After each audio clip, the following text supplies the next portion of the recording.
नमस्कार विद्यार्थी मित्रो. मागील तासिकेमध्ये आपण व्यापारावर परिणाम करणाऱ्या काही घटकांविषयी माहिती अभ्यासलो. त्यामध्ये अंतर, साधनसंपत्तीचे वितरण, उत्पादनामधील तफावत, हवामान, लोकसंख्येचे वितरण,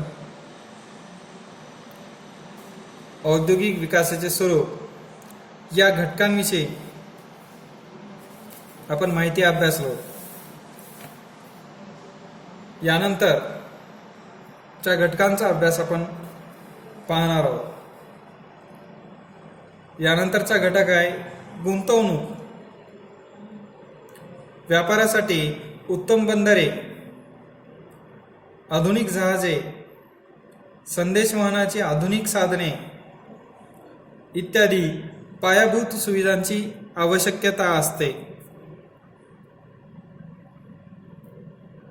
व्यापाराचा जर विचार केला तर त्यामध्ये हे जे घटक आहेत, हे जे पायाभूत सुविधा आहेत, हे सुविधा अत्यंत महत्त्वाचे असलेल्या उत्तम बंदरे जर पाहायला गेल्यानंतर त्या ठिकाणी वस्तूंची आयात निर्यात करत असताना, जे की अवजड मालाची वाहतूक करत असताना हे एक अतिशय महत्त्वाचं आहे. कारण वाहतुकीच्या बाबतीत जर विचार केला तर नैसर्गिकरित्या निर्माण झालेले जे जलमार्ग असलेले हे जलमार्ग नैसर्गिकरित्या निर्माण झाल्यामुळे त्याला लागणारा खर्च कमी असतो. याशिवाय अवजड मालाची वाहतूक ही जहाजाद्वारे सहज पद्धतीनं करता येत असलेला,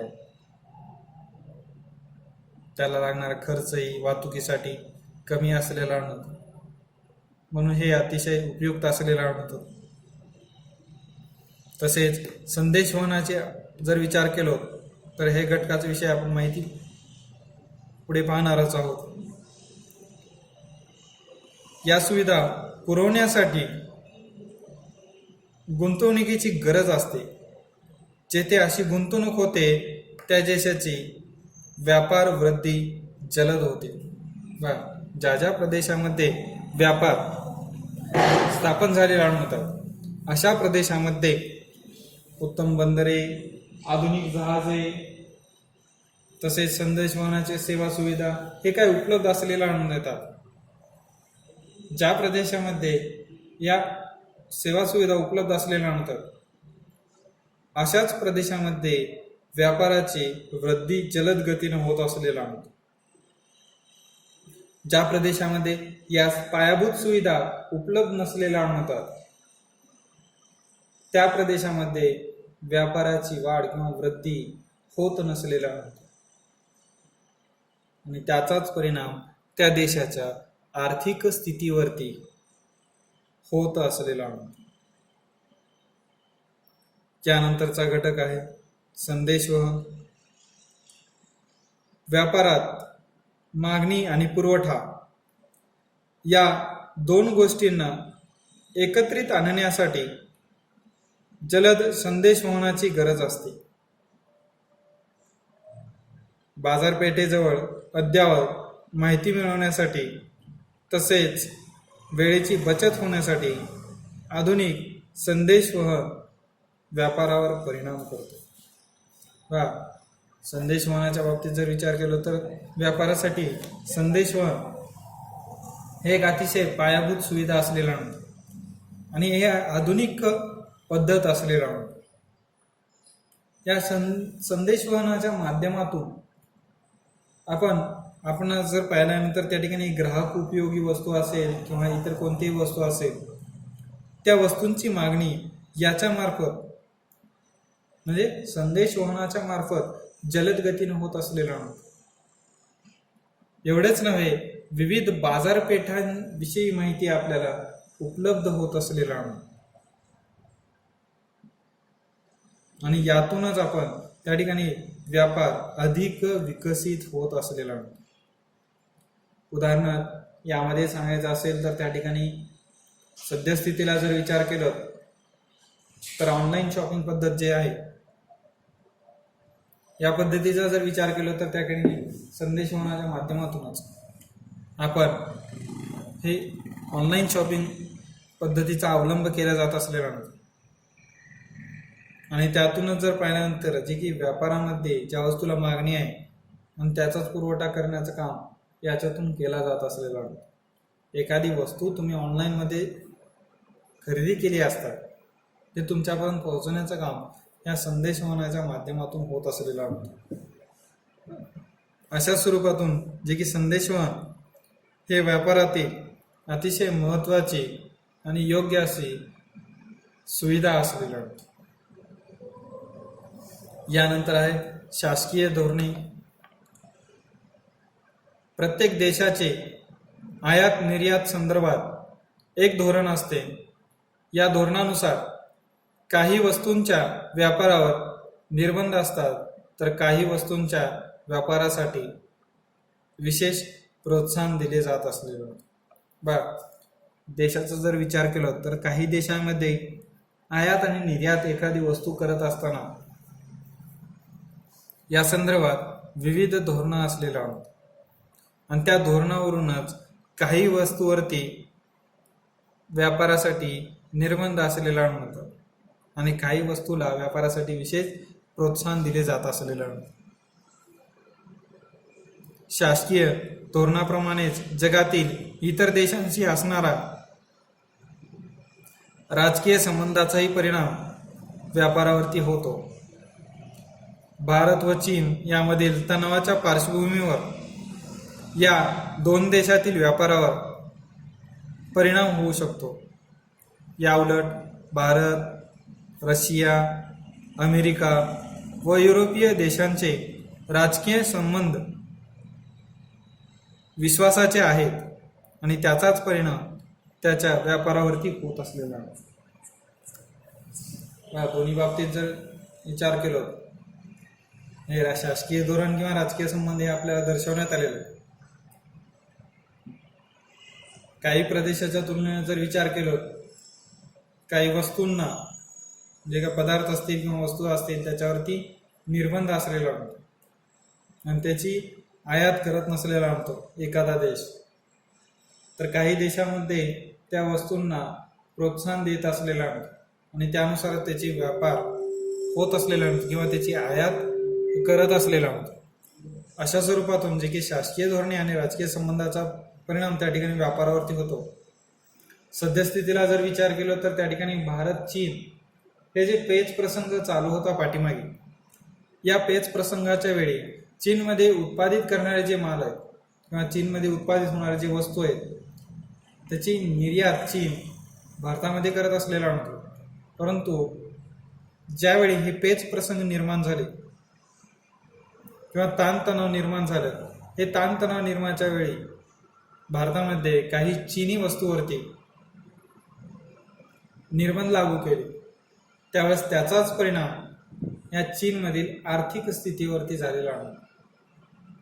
अशाच पद्धतीनं त्या ठिकाणी व्यापारावरती त्याचा परिणाम होत असलेला आहे. यानंतर आहे आंतरराष्ट्रीय धोरणे. दहशतवाद किंवा चोरट्या व्यापार, अंमली पदार्थाचा वापर, वसाहतवाद यासारख्या समस्यांशी लढण्याकरिता काही देशांविरुद्ध संयुक्त राष्ट्र काही निश्चित असे धोरणे आखतात. अशा प्रकारच्या धोरणामुळे त्या देशाच्या व्यापारावर परिणाम होतो. उदाहरणार्थ अन्न वस्त्र बंदी प्रयत्नांचा एक भाग म्हणून चीन, उत्तर कोरिया यासारख्या देशावर सध्या काही निर्बंध लागू आहेत. आंतरराष्ट्रीय धोरणाचा जर विचार केला तर यामध्ये दहशतवाद, चोरटे व्यापार, अंमली पदार्थाचा व्यापार किंवा वसाहतवाद यासारखे जे समस्या आहेत, या समस्यांना तोंड देण्यासाठी जे की संयुक्त राष्ट्र काही निश्चित धोरणे लावलेला आढळतं. आणि त्या धोरणाला अनुसरूनच त्या देशाच्या व्यापारावरती त्याचा परिणाम होत असलेला. म्हणजेच एखाद्या प्रदेशामध्ये अन्न वस्त्रची बंदी घातली जात असलेला आणि त्याचाच परिणाम त्या देशावरती होत असलेला. उदाहरणार्थ यामध्ये सांगितलेलं आहे चीन, उत्तर कोरिया या जर दोन देशावरती जर पाहिल्यानंतर संयुक्त राष्ट्राने काही बाबतीत निर्बंध घातलेला आहे. आता सध्याची परिस्थिती जर पाहिलो, जे कोरोना व्हायरस आहे त्याचा परिणाम संपूर्ण जगावरती होत असलेला आहे. याच्या बाबतीत जरी पाहायला गेल्यानंतर त्या ठिकाणी चीन हा देश या व्हायरसचं जर पाहिल्यानंतर ते मूळ ठिकाण असलेलं आहे. त्यामुळे त्या देशासोबत होणारे जे व्यापार आहे ते व्यापार होत असताना संयुक्त राष्ट्रसंघाने काही निर्बंध लागू केलेले आणि त्यालाच अनुसरून त्याचाच परिणाम आपल्याला त्या देशावरती होत असलेला. यामध्ये सांगितलेलं आहे जे की भारत, रशिया, अमेरिका व युरोपीय देश हे देश राजकीय संबंध विश्वासाचे असलेला होता. त्यामुळे त्या प्रदेशामध्ये हे व्यापार होत असलेला नव्हता. हे जे आंतरराष्ट्रीय धोरण ठरवण्यात आलेले आहे ते संपूर्ण देशाच्या आर्थिक स्थिती एवढंच नव्हे तर त्या ठिकाणी त्या प्रदेशामध्ये शांतता व्यवस्था व्हावी अशा स्वरूपातून ही धोरणे आखलेली आहेत. त्याशिवाय जर पाहिल्यानंतर पुलवामा हे आपल्याकडे जे की दहशतवादी हल्ला झालेला मिळतो त्याचाच परिणाम आपल्याला पाहाव्यास मिळतो. म्हणजेच पाकिस्तान आणि भारतामध्ये झालेलं जे काही परिस्थिती आहे, तणाव प्रसंग हे आपल्याला पाहाव्यास मिळतो. आणि त्याचाच परिणाम त्या पाकिस्तानमध्ये पुरवठा करत असताना आपण जी काही निर्यात करत होतो अन्न, ते अन्न बंदी केल्यामुळे त्याचा परिणाम त्या प्रदेशावरती होत असलेला. या प्रदेशामध्ये त्याचं उत्पादन केले जात नसलेला नव्हतं, म्हणून बाजारपेठेमध्ये त्या वस्तूची मागणी वाढत गेलेली आहे आणि त्याच्याच तुलनेने त्या म्हणजे व्यापारावरती त्याचा परिणाम होत असलेला. अशा स्वरूपातून या घटकांचा परिणाम होत असलेला होता. यानंतर आहे जकात आणि कर. व्यापारावर परिणाम करणारे हे अत्यंत महत्त्वाचे घटक आहेत. प्रत्येक देश आपल्या आयात निर्यात धोरणानुसार आयात निर्यात कर आणि जकात आकारतो. काही वेळेस काही देश मात्र असा कोणताच कर आकारत नाही, त्याला मुक्त व्यापार म्हणतात. या सर्वांचा प्रभाव आपल्या व्यापारावरती होत असलेला. काही प्रदेशामध्ये जर विचार केला तर काही वेळेस काही देश मात्र काय करतात, हे जकात कर किंवा जे काही कर लागू केले जात असणे, आयात निर्यात करत असताना जे काही कर असेल किंवा जकात कर असेल तर त्यावेळेस जर पाहिल्यानंतर काही देश लावले जात नाहीत त्याच्यावरती कर, तर काही देशावरती त्या ठिकाणी कर लावले जातात. जर कर लावले असेल तर त्यावेळेस त्या वस्तूनुसार आर्थिक खर्च तर होतोच, तर त्याचा फायदाही कमी प्रमाणात होत असलेला होता. कारण की त्याची मागणी जर होत नसेल, या करमुळे वस्तूची मूल्य वाढलं जाते. वस्तूचे मूल्य वाढल्यानंतर त्या ठिकाणी बाजारपेठेमध्ये वस्तू विकली जाते किंवा ग्राहक उपयोगी असलेला असेल तर त्यावेळेस ते कर लागू केला असता त्याचा फायदा हे सहज पद्धतीने जर पाहिल्यानंतर देशाच्या व्यापारावरती त्या ठिकाणी त्याचा परिणाम आपल्याला होत असलेला होता. यानंतरचा घटक आहे जागतिक ताणतणाव. प्रत्येक देश आपापले आर्थिक राजकीय हितसंबंध जपण्याचा पुरेपूर प्रयत्न करतो.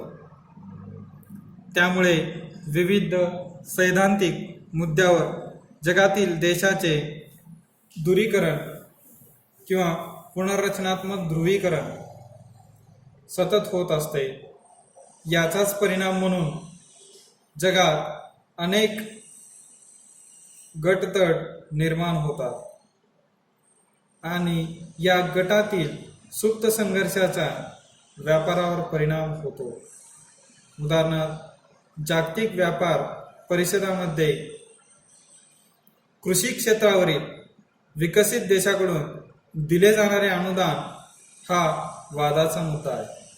बघा काय सांगितलेलं आहे, जागतिक व्यापार परिषदेमध्ये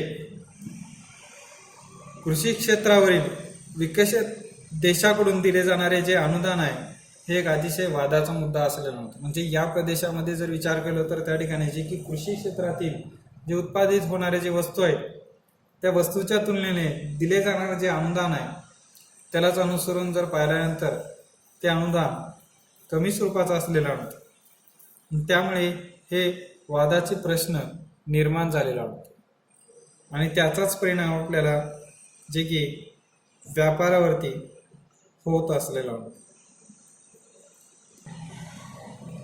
यामधील शेवटचा मुद्दा आहे वाहतुकीच्या सोयी. व्यापारासाठी बंदराजवळील प्रदेशालाच उत्तम विकास होणे आवश्यक असते. बंदराच्या प्रदेशात दळणवळणाच्या वाहतुकीच्या सोयीचा उत्तम विकास होणे गरजेचे असते, जेणेकरून आयात केलेल्या मालाचे जलद वितरण आणि निर्यात करावयाच्या मालाचे जलद संकलन शक्य होत असलेलं. वाहतुकीच्या सोयी हे व्यापारासाठी अतिशय महत्त्वाचं असलेलं. ज्या प्रदेशामध्ये वाहतुकीच्या सोयी उत्तम किंवा विकसित झालेल्या आढळतात अशा प्रदेशामध्ये व्यापार अधिक गतीने प्रगती करत असलेला. यामध्ये सांगितलेलं आहे बंदराचं आंतरराष्ट्रीय व्यापाराच्या दृष्टिकोनामध्ये बंदरांना अतिशय महत्त्व देण्यात आलेलं आहे. ज्या प्रदेशामध्ये नैसर्गिक बंदरे उपलब्ध असल्यानंतर अशा प्रदेशातील वस्तूंची आयात निर्यात सहज पद्धतीनं होत असलेला. म्हणजेच एकंदरीत जर विचार केला या प्रदेशामध्ये मालाचे वितरण आणि संकलन हे जे प्रक्रिया आहे ही प्रक्रिया होत असताना जलद गतीनं होत असल्यामुळे हे एक अतिशय महत्त्वाचं घटक असल्यानंतर आणि त्याचाच परिणाम आपल्याला व्यापारावरती होत असलेला. जर एखाद्या प्रदेशामध्ये वाहतुकीच्या सेवा सुविधा उपलब्ध नसेल तर त्या प्रदेशातील वस्तूंच्या उत्पादनापासून ते बाजारपेठेपर्यंत लागणारा खर्च जर अधिक होत असेल त्याच्या तुलनेने वस्तूच्या उत्पादन ठिकाणापासून ते बाजारपेठेपर्यंत ते वाहतूक सुविधा उपलब्ध नसल्यामुळे त्या उत्पादनाच्या तुलनेने त्याला वाहतुकीसाठी लागणारा खर्च अधिक असेल तर त्यातून होणारा फायदा आर्थिक फायदा हे कमी असलेला आणि त्याचाच परिणाम आपल्याला व्यापारावरती पाहावयास मिळतो. म्हणजेच एकंदरीत वाहतूक सुविधा ज्या प्रदेशामध्ये विकसित झालेल्या असतात अशाच प्रदेशामध्ये आर्थिक फायदा अधिक होत असलेला.